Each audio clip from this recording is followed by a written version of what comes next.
quando o Flávio tenta parecer moderado, ele só mostra que é frouxo e burro. Ele diz que voltou atrás, né? Já defendeu pena de morte, não defende mais, já defendeu prisão perpétua, não defende mais, porque ele acha que, independentemente do crime, toda pessoa tem chance de ressocialização. Você me desculpa, a gente viu um caso grotesco, que até tem um nojo físico de falar, ou de lembrar, ou de imaginar, do estupro coletivo de uma criança, né? Ele realmente acha que quem participa de um estupro coletivo de uma criança tem chance de ressocialização? Deputado Fonão, que já foi chamado até de deputado estrangeiro, sabiam disso? Por que Fonão? Porque ele só dá entrevista com fone desse tamanho. Pô, é sacanagem também. É uma resenha Isso desse respeito ao deputado federal aqui, Categori, rapaz. Já que ela é do MBL, então ela fala, né? Diga aí. Eu queria falar um pouquinho sobre alguns projetos seus, né, para você explicar para nossa audiência aqui da Bahia, que acredito eu que infelizmente não conhece muito bem o seu trabalho. Eu vi que você apresentou para aumentar o teto do MEI para 150 mil, não é isso? E também vi que você apresentou para que suspender o auxílio reclusão de pessoas que são condenadas por tráfico ilícito de drogas. E, além disso, como eu tinha puxado aqui sobre essa questão dos ministros do STF, falei que a gente precisa de uma nova constituinte. Acredito que uma das principais pessoas do MBL que fala a respeito disso é o senhor, né? Vou chamar de senhor agora. Então, seria bom se você pudesse explicar um pouquinho. Perfeito. Bom, a questão sobre o Supremo, que é uma das questões mais importantes, né? Isso é uma coisa que eu defendo há muito tempo, que a gente tire o Supremo Tribunal Federal do Poder Judiciário, que o Supremo Tribunal Federal não tenha poder de julgar casos concretos, que ele não seja instância recursal, que o Supremo julgue apenas leis, porque isso já restringiria, assim, 80% do poder de abuso do Supremo. Porque se ele não julga ninguém, ele já não tem poder de perseguir ninguém. Se ele é uma corte constitucional autônoma, ele vai cumprir o seu papel de proteger a Constituição, e aí a última instância, a gente pode, seja ter uma corte de cassação, como a gente tem na França, seja deixar para o próprio STJ. O fato é que a gente precisa ter essa separação, porque o Brasil é o único país, e isso dá muitos poderes para o Supremo, que concentra dois tipos de controle de constitucionalidade no Supremo. O Supremo pode, como, né, do direito anglo-saxão, como nos Estados Unidos, no common law, como também acontece no Japão, como também acontece na Inglaterra, pegar, a partir de um caso concreto, né, ele julga uma lei, né? Então, um caso recente e absurdo que tenho visto pouca repercussão, o Supremo está discutindo a descriminalização do porte de cocaína, né? Esse é um caso concreto, esse é um recurso da Defensoria em que o Supremo vai estabelecer que é inconstitucional você criminalizar porte de cocaína para uso pessoal, né? O que é uma decisão bizarra, né? Não tem nenhuma inconstitucionalidade em você criminalizar isso, pelo contrário. Você vai ver as discussões na Constituinte de 88, todo Constituinte, não existia nenhum que tivesse dito que estava colocando um texto na Constituição para permitir porte de droga. O contrário, todos, unanimemente, da esquerda à direita, defendiam que tivesse esse endurecimento, né? Então, eles podem, né, declarar uma lei inconstitucional ali, e também com caso com efeito contra todos, erga omnes, né, ali o Poder Judiciário fica vinculado, toda a administração pública fica vinculada, obrigada a cumprir aquela decisão a partir de um caso concreto, que esse é o modelo, principalmente norte-americano, né?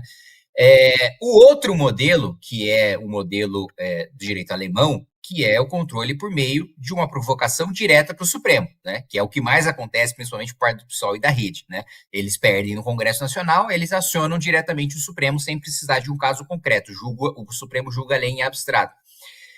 Não existe nenhum outro país que o Supremo concentre os dois poderes de julgar a constitucionalidade, tanto com um caso concreto, tanto num caso abstrato. Então, quando eu falo de tirar o Supremo do Judiciário, Alguns ministros podem me acusar de ser um golpista autoritário, né, que quer fechar o Supremo, mas eles teriam dificuldades de argumentar, porque esse é um modelo que funciona em praticamente toda a Europa, né, e eu não imagino que todos os países europeus sejam autoritários e que o Brasil seja uma democracia superior a todos os países da Europa. Então, essa é uma discussão que, com certeza, eu traria numa Assembleia Nacional Constituinte e que colocaria um freio em boa parte do poder de abuso que o Supremo tem hoje.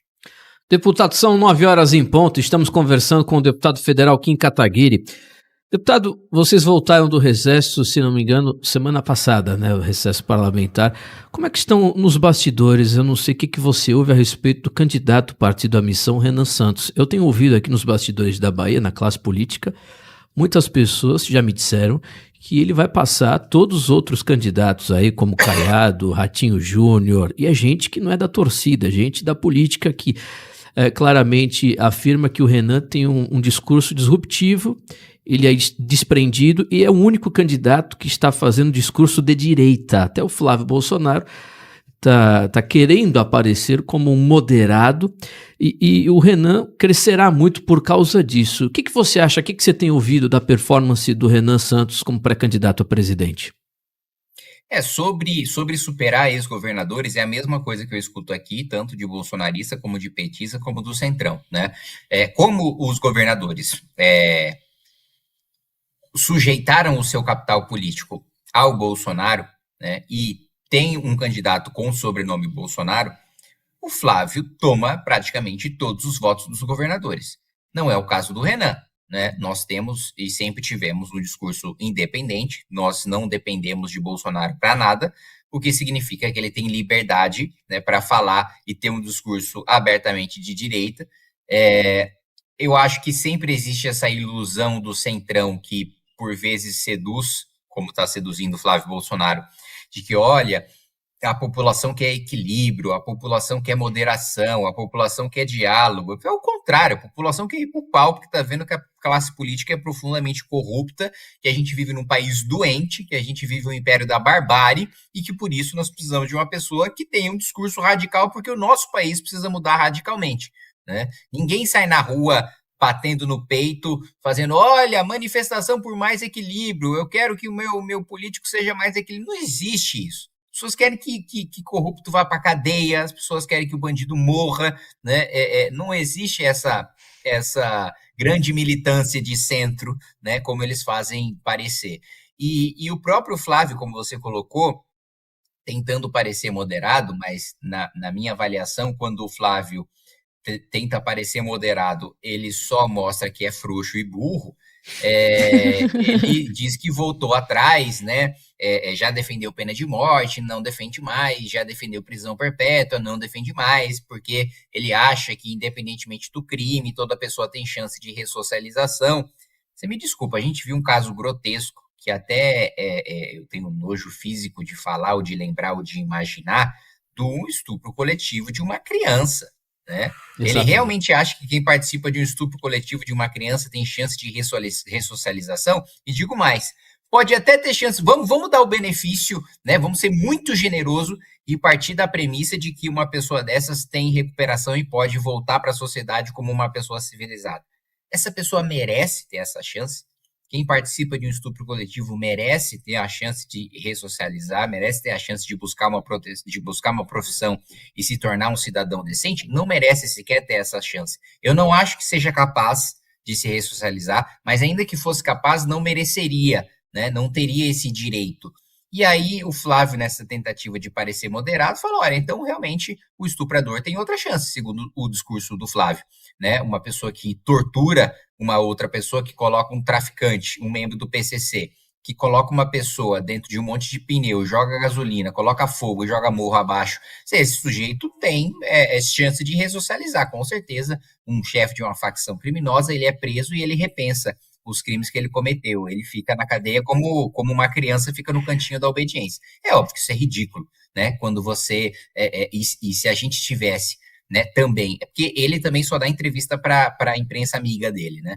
Ele não tem coragem de conceder nenhuma entrevista para qualquer veículo que tenha alguma chance de dar alguma alfinetada ali nele, né? Então, se alguém explorasse um mínimo, né? O mínimo, não estou nem falando com profundidade, mas assim, raspasse um pouquinho dessa superfície do Flávio, já mostraria o ridículo do discurso, como eu acabei de colocar para vocês.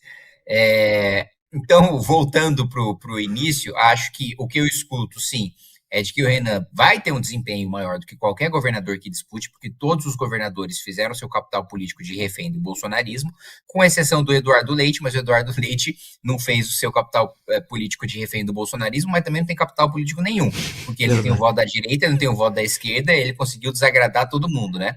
Agora ele está criticando o desfile ali da Acadêmicos de Niterói em relação ao Lula, mas ele queria mandar 2 milhões de reais para uma escola de samba que ia homenagear o Rio Grande do Sul e só não mandou porque foi pressionado pela oposição petista do seu estado. E essa mesma oposição petista que criticou o desfile do Eduardo Leite está aplaudindo o desfile do Lula. Então, assim, a nossa política é uma grande desgraça. Mas voltando para a sua pergunta inicial, eu escuto a mesma coisa, de que ele tem um discurso que reverbera, que é disruptivo, que tem grande chance de crescimento, e de que o desempenho dele, com certeza, vai ser maior do que qualquer ex-governador.